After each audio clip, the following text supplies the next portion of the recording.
Many years ago, a Rwandan girl was abandoned in a refugee camp in Tanzania and later fell in love with a Japanese diplomat, and the couple had 3 children before she died. And a few years later, the Japanese man returned to Japan.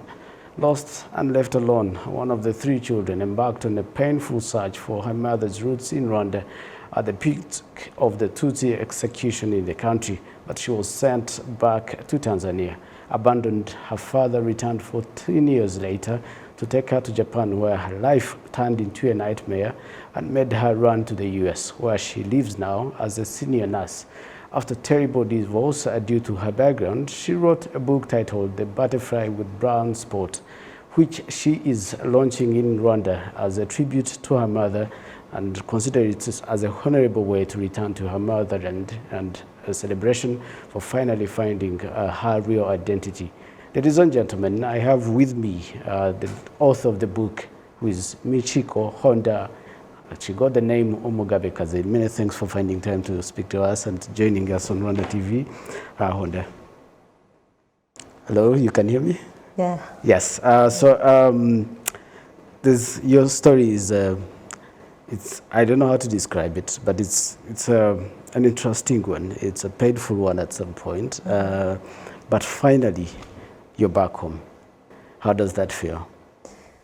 It feels like, I have something lifted off my shoulder. Yeah. And I feel I'm home. I feel this is where I belong. This is where you belong. So the book, A Butterfly with Brown Spots, if you could tell us, we just briefly talked about the history of your life, but what inspired the title of the book, but also what inspired the story in the book that you launched actually this evening? So A Butterfly with Brown Spots, actually, the topic itself came from the influence of brown butterfly. Yeah. So when you look at the definition of brown butterfly, it's kind of a new beginning. So I wanted to have new beginning. And this is where my new beginning starts. So were you were born in Tanzania? Which Yes. part of Tanzania? Mwanza, Tanzania. Mwanza. To a Rwandan mother Yes. and a Japanese father. Yes. At some point you came to Rwanda. Yes. How old were you then? I was about maybe, I was a child when my mom died, so we were about 13. 13, 14. Yes. So what did you find at that particular time when you came to Rwanda? And many years later, I understand that you're 47 now. 46. 46. Yes. So Next when you year came, I'll be 47. yes, when you came at that time, Yes. what did you find, and what do you get to find now that you're here at this particular point?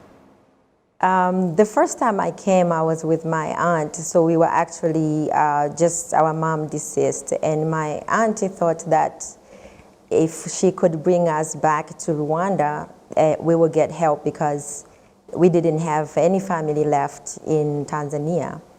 So without the paperwork and the struggle that we had to go through, we managed to get to Rwanda, but later we got declined, and so we had to go back. But in the middle of going back, we were fortunately, someone, a stranger, just gave us a chance and said, there's a way, or kind of say your grandparents, they had relocated to Burundi. So we managed to go to Burundi, and we met our grandfather and grandmother. But in those days, what I can recall, what they said that it wasn't safe to be there. So then we were rejected and went back home. Now, as a grown-up person, and do a lot of research to wanted to come home, I came 2015, the first time. And when I came here, I saw Rwanda is beautiful. They call it Clean City. And I felt home, and I actually get out of the plane and just lie on the ground and just feel the land and feel home. Yeah. And yeah, so the feeling is just, you just feel that you're at home. So did you get to see your relatives? Do you know some already that you've met? You know, it's a long journey. We cannot exhaust it in the few minutes we have. Yes. But have you met some of them? Yes, so when I came 2015, I met my cousin, I met my aunt, and two aunties actually, and about four cousins. Yeah. Yes. What does it mean for you finally finding your identity and being called Rwandan? For such a long time, I felt displaced child. And when I lived in Tanzania, every time they asked me when am I going home, you know, I looked different. And there was a lot of, because I looked different, and yeah. you know, they asked me to go home and when is your dad gonna come and get you?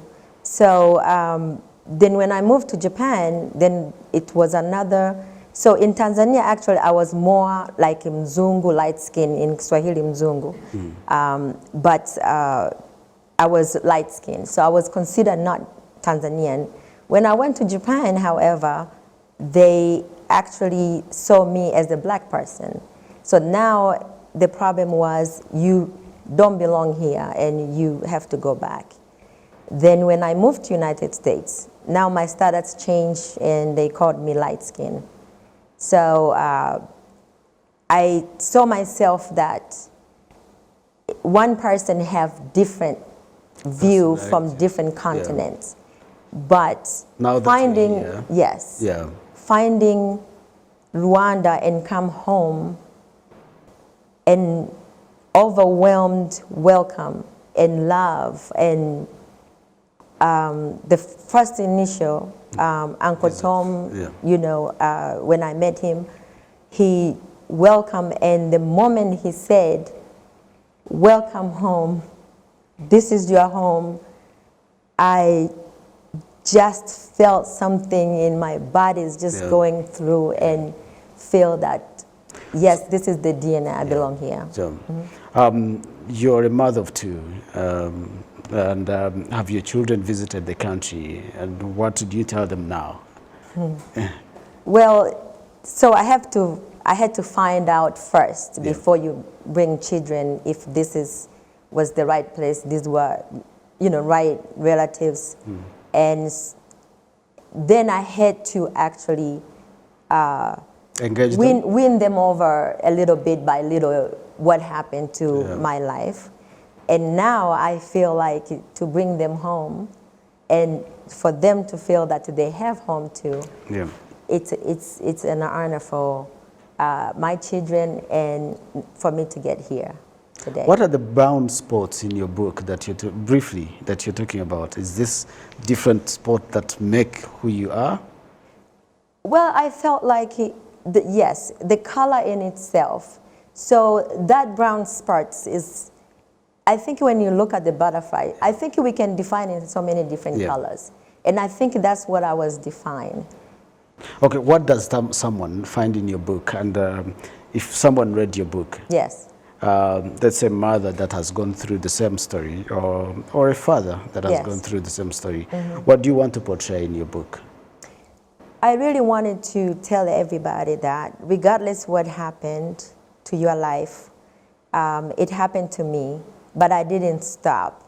I look at life as there's something can happen in your life, but there's a positive if you make an effort and forget what happened, because things happen that we did not have control over. And so I will urge people to forget, forgive, and have the courage to go on. Did you carry a copy of your book? Yes, I do have it. You do? Yes. Show us okay, that's the card. So where do we find it now? Right now the book is on Amazon, US, because they have a different countries, but Amazon US.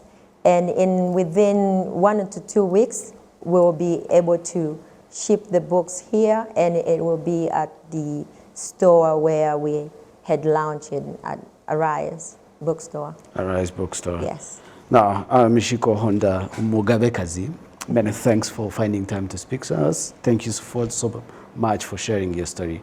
We appreciate and welcome back home. Urakoze. Rakoze and nashukuru sana. That is the story of Michiko Honda Mugabekazi, who has gone through a lot, went through different continents to find her identity, but she's finally home, and we appreciate her finding time to speak to us.